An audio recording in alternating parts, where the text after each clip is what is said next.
اے سنیوں، اس فتنے کے دور میں نت نئے فتنے جنم لے رہے ہیں، نئے نئے فتنے آ رہے ہیں۔ آپ کے کانپور کے شہر کے وہ علاقے جو علاقے کسی زمانے میں سنیت کی توتی جن علاقوں سے بولتی تھی، آج ان علاقوں میں بدمذہبیت پھیل رہی ہے، وہابیت تیزی سے پھیل رہی ہے۔ روزانہ نوجوان سنی وہابیت، غیر مقلدیت، جماعت اسلامی، مودودی، رافضی اور چکڑالوی اور نیچری اور وہ انجینئر مرزا محمد علی، ان تمام نئے نئے فتنے اور نئے نئے خامدی وغیرہ جیسے فتنوں کی جانب متوجہ ہو رہے ہیں۔ اے جوان، یاد رکھنا، آج ان 150 سال پہلے دیے ہوئے عقیدے وہابیوں کا عقیدہ سچا نہیں ہے، عقیدہ وہی سچا ہے جو صفہ پہ بیٹھ کر کے مصطفیٰ نے جس عقیدے کا سبق صفہ پہ بیٹھ کر کے اپنے صحابہ کو پڑھایا تھا، وہی عقیدہ سچا ہے۔ عقیدہ وہی سچا ہے جو 1400 سال پہلے ہمارے اور آپ کے آقا کریم نے عطا فرمایا تھا۔ اس بنیاد پر 1400 سال والے عقیدے پہ چلتے رہو جو غوث و خواجہ اور رضا نے عطا فرمایا ہے، اس عقیدے پہ مت آنا جو عقیدہ 150 سال پہلے پیدا ہوا ہے، 200 سال پہلے جنما ہے اور 50 سال پہلے، بلکہ یوں کہیے بعض عقیدے تو 10 سال پہلے جنمے ہیں، 10 سے 20 سال پہلے ان عقیدوں کا کوئی وجود نہیں تھا۔ تو اس بنیاد پر عقیدہ وہی رکھنا ہے۔ آپ ذرا غور کیجئے، میں ایک بات آخری عرض کرتا چلوں، ذرا دیکھیے تو کہ مصطفیٰ کریم علیہ الصلاۃ والتسلیم، ابھی آپ نے سنا کہ موسیٰ علیہ السلام کی لکڑی پر خدا کی توجہ کا ایک جلوہ پڑ گیا تو لکڑی کو کمال مل گیا، لکڑی کو کمال مل گیا۔ حبیب، خدا کے حبیب مصطفیٰ کریم کے جسم اقدس سے جو چیز مس ہو جائے اس چیز کو بھی اللہ بڑا کمال عطا فرما دیتا ہے۔ اور کیسا کمال عطا فرماتا ہے؟ بخاری مسلم کی حدیث ہے، ام سلمہ کہتی ہیں آج یہ تبرک اور یہ وسیلہ اور یہ فلاں شرک ہے۔ صاحب شرک کرتے کرتے کرتے کرتے کتنوں کے پیجامے خراب ہو گئے ہیں، ہاں کتنوں کے پیٹ خراب ہو گئے ہیں صاحب۔ یہ شرک کی رٹ لگانے والے، بدعت کی رٹ لگانے والے، کبھی سنیوں کے عقیدوں کو دیکھا ہے کس طرح سے حدیثوں سے سنیوں کا عقیدہ ثابت ہے؟ اب ایک حدیث میں آپ کو بخاری مسلم سے سنا دوں۔ حضرت ام سلمہ کہتی ہیں مصطفیٰ کا ایک جبہ، طیالسی جبہ، مجھے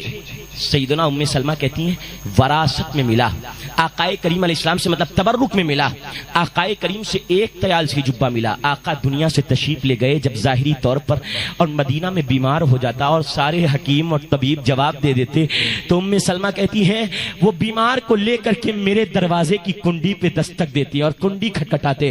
میں کیا کرتی، میں آتی اور آنے کے بعد اس جبے کو نکالتی اور اس کی آستین یا کسی مقام کا ایک کونا پکڑ کر کے ایک پیالہ پانی منگاتی اور اس پانی میں اس جبے کے، مصطفیٰ کے پہنے ہوئے جبے کو اس طرح سے ڈبوتی اور اس کا پانی اس جبے کا پانی اس پیالے میں نچوڑ دیتی۔ ام سلمہ کہتی ہیں، بخاری مسلم کی روایت ہے، ام سلمہ کہتی ہیں کہ نحنو نغتسلو بہا ونستشفی، نحنو نغتسلو للمرضى ونستشفی بہا، ہم مریضوں کے لیے اس جبے کو دھلتے تھے اور دھل کر کے مریضوں کو پلا دیتے تھے، اللہ اس پانی سے شفا عطا فرما دیتا تھا، اس پانی سے بڑے سے بڑا بیمار فیض یاب ہو جایا کرتا تھا۔ ہم نے کہا توسل، تبرک اور ان تمام عقیدوں کو بدعت کہنے والوں، میرے نبی بیٹھے تھے اور نبی کی بارگاہ میں آقا کریم کو کپڑے کی ان دنوں چادر کی سخت ضرورت تھی۔ ایک عورت آئی اور اس نے اپنے ہاتھ سے چادر بنی تھی، آقا مسلم کی روایت ہے، میرے آقا کو وہ چادر سونپ دی، آقا کریم علیہ السلام نے چادر لی اور اپنے بدن مبارک پر ایک ہی لمحہ ہوا تھا ڈالا کہ ایک صحابی آ گئے، عرض کرنے لگے یا رسول اللہ یہ چادر مجھے دے دیجئے۔ آقا کریم کی بارگاہ وہ بارگاہ کہ جس بارگاہ سے کسی مانگنے والے کو واپس نہیں کیا جاتا ہے۔ مصطفیٰ کے 10 سال خدمت کرنے والے صحابی حضرت انس بن مالک کہتے ہیں میں نے نبی کی 10 سال خدمت کی ہے، میں نے کبھی نہیں دیکھا ہے کہ مصطفیٰ سے کسی مانگنے والے نے مانگا اور مصطفیٰ نے کہا میرے پاس نہیں ہے، ہر مانگنے والے کو مصطفیٰ نے عطا فرمایا ہے۔ ہے، میرے آقا کو چادر کی ضرورت تھی۔ اب مانگنے والا فوراً آتا ہے، کہتے ہیں آقا یہ چادر مجھے دے دیجئے۔ صحابہ ناراض ہو جاتے ہیں اور کہتے ہیں دیکھو نبی کو چادر کی ضرورت تھی، تم جانتے ہو نبی کا مزاج کہ نبی کسی کو منع نہیں کرتے ہیں، تم نے نبی سے یہ چادر کیوں مانگ لی؟ وہ صفہ پہ بیٹھنے والے، صفہ کے چبوترے پہ بیٹھ کر کے نبی سے درس لینے والے صحابی کہتے ہیں، اور صحابی کوئی عام صحابی نہیں تھے، عشرہ مبشرہ میں سے عبد الرحمن بن عوف صحابی تھے جن کو جیتے جی مصطفیٰ نے جنت کی بشارت دی تھی۔ اس صحابی کا جواب سنو اور سنیو، اپنے ایمان کو ٹٹولو اور اپنے ایمان کو حرارت بخشو، جوش ایمانی سے اپنے ایمان کو گرماؤ۔ وہ صحابی کیسا ایمان بھرا عشق بھرا جواب دیتے ہیں، اے صحابیوں سنو، میں نے اس چادر کو اپنی ضرورت کے لیے نہیں لیا ہے، صحابیوں سنو، میں نے اس چادر کو اپنے اوڑھنے کے لیے نہیں لیا ہے، میں نے یہ چادر فقط اس لیے لیا ہے تاکہ جب انتقال کروں تو اس چادر سے میرا کفن بنایا جائے، اور جب رب کے فرشتے آئیں تو اس مصطفیٰ کی چادر کو دیکھ کر کے مصطفیٰ کا دیوانہ سمجھ کر کے واپس چلے جائیں۔ یہ فرشتے کا یہ صحابی کا جواب تھا۔ یعنی اب ذرا غور تو کرو، مصطفیٰ کے بدن سے ایک لمحہ کے لیے ٹچ ہوئی ہے چیز، ابھی زیادہ دیر نہیں ہوئی ہے،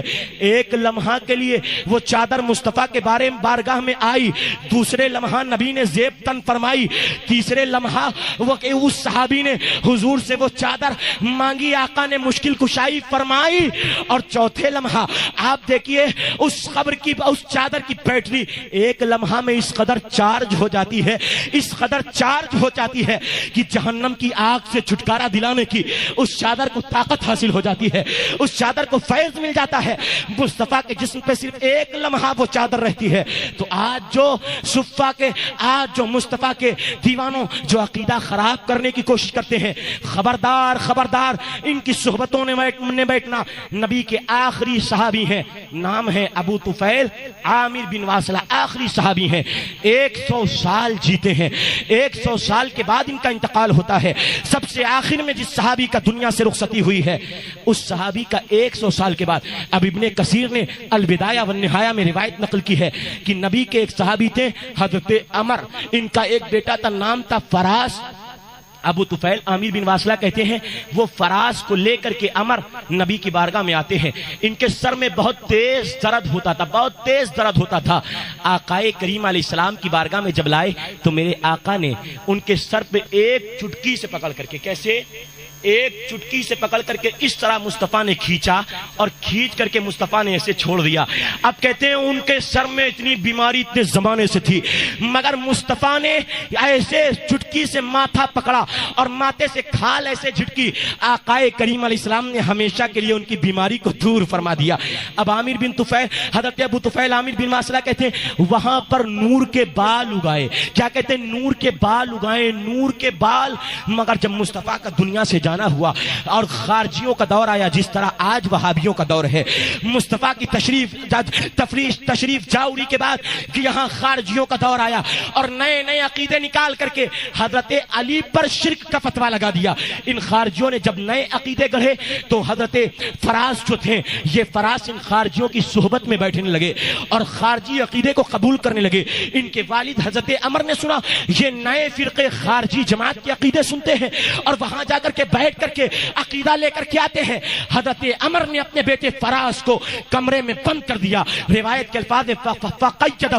فحبسہ، ان کو قید کر دیا، ان کو بند کر دیا، یہاں تک کہ کہا میرا بیٹا مر جائے تنہائی میں بیٹھ کر کے، یہ گوارا ہے، مگر نبی کے عقیدے کو چھوڑ کر کے پوروں کا عقیدہ سونپا پالے، یہ گوارا نہیں ہے۔ حضرت عمر نے جب یہ سلوک کیا اور کئی دن گزر گئے تو ابو طفیل عامر بن واصلہ کہتے میں گیا ان کو سمجھانے کے لیے اور کہنے لگا سنو تم اس نئے عقیدے کو کیوں قبول کرتے ہو، اس میں یہ خرابی ہے، یہ خرابی ہے، یہ خرابی ہے۔ مگر فراس مناظرہ کر رہے ہیں، فراس دلیل کے ذریعے ان کا حضرت ابو طفیل کی باتوں کا رد کر رہے ہیں، مگر ایک بات حضرت ابو طفیل کہتے ہیں وہ بات فراس کے دل میں جم جاتی ہے اور پھر سے وہ نور ایمانی اگاتا ہے۔ حضرت فراس سے حضرت ابو طفیل عامر بن واصلہ کہتے ہیں سنو اگر تم آج خارجی بن کر کے سچی عقیدے پر گئے ہو تو بتاؤ نبی کے ہاتھ لگنے سے جو نور کے بال تمہاری پیشانی پہ اگے تھے، اگر تیرا عقیدہ سچا ہے تو یہ نور کے بال تیری پیشانی سے جھڑ کیوں گئے ہیں؟ یہ نور کے بال تیری پیشانی سے اتر کیوں گئے ہیں؟ اگر تیرا عقیدہ سچا ہے تو یہ نور کے بال تیری پیشانی سے نکل کیوں گئے ہیں؟ حضرت فراز کو یہ بات سمجھ میں آ گئی اور پتا چل گیا کہ ہاں جب سے میں نے یہ خارجی عقیدہ اپنایا ہے تب سے یہ نور کے بال مجھ سے جھڑ گئے ہیں۔ معلوم ہوا اگر نئی جماعت کو اختیار کرتا ہے، نئے عقیدوں کو کوئی اختیار کرتا ہے، پرانے عقیدے اور نبی کے دیے ہوئے عقیدے کو چھوڑتا ہے تو دل سے نور نکل جاتا ہے، ماتے سے ایمان کی پھوٹنے والی شعاعیں ختم ہو جاتی ہیں۔ یہ بات فراز کو سمجھ میں آتی ہے اور پھر سے سنی عقیدہ قبول کر لیتے ہیں۔ اس بنیاد پر اے سنی جوانوں، ہمیشہ سنی رہنا اور مسلک اعلیٰ حضرت کے پہرہ دار بن کے رہنا اور مرتے دم تک یہی کہتے رہنا، بحمد اللہ ملا حق سے عقیدہ اہل سنت کا، پڑھا ہے قدسیوں نے بھی ترانہ اہل سنت کا، زمین ہے اہل سنت کی، زمانہ اہل سنت کا، بنایا رب نے جنت میں ٹھکانہ اہل سنت کا، بنایا رب نے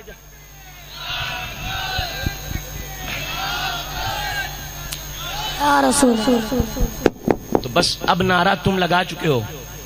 3 بج گئے، نعرہ میں لگاؤں گا، جواب آپ کو دینا ہے۔ جتنا بیان کیا، پون گھنٹہ 1 گھنٹہ جتنا بھی بیان کیا، آپ سب اس کو اپنی تختی دل پر نوٹ کر کے جائیے۔ افطار کا وقت قریب ہے، سحری کا وقت قریب ہے، آپ حضرات سحر کیجئے، روزہ رکھیے وغیرہ، مگر نعرہ میں لگاؤں گا،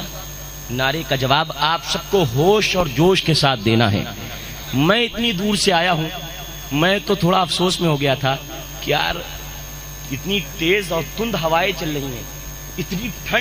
ٹھنڈی ہوائیں چل رہی ہیں، اور اس ٹھنڈی ہوا میں اس پتلے دبلے مولوی کو کون بیٹھ کر کے سنے گا؟ ویسے دور سے دیکھ کر کے مجھے کہہ دیتے ہیں کیا بولے گا یار، اس کو تو جو ہے اس کے نہ جسم ہے، نہ دم ہے، نہ درود ہے، بہت سے تو یہی کہہ کے ٹال دیتے ہیں۔ مگر الحمدللہ مجھے جوانوں کے چہرے پہ جو خوشی کے آثار اور ان کی پھٹی ہوئی میری جانب نگاہیں اور ان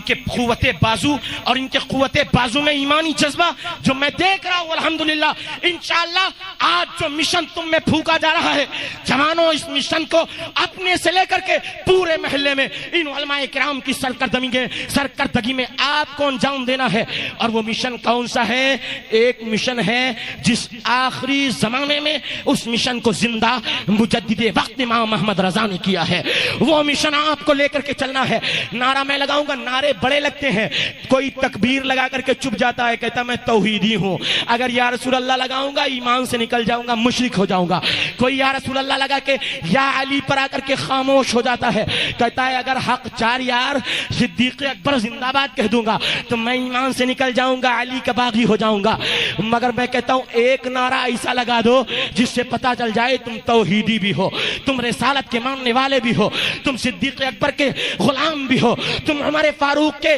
جانثار بھی ہو، تم عثمان غنی کے وفادار بھی ہو، اور حیدر کرار کے بہادر و جمع جانباز بھی ہو۔ حضرات وہ نعرہ کیا ہے؟ وہ نعرہ یہ ہے، مسلک اعلیٰ حضرت، دونوں ہاتھوں کو لہرا کر کے مسلک اعلیٰ حضرت، مسلک اعلیٰ حضرت، مسلک اعلیٰ حضرت، وما علینا الا البلاغ۔ السلام علیکم۔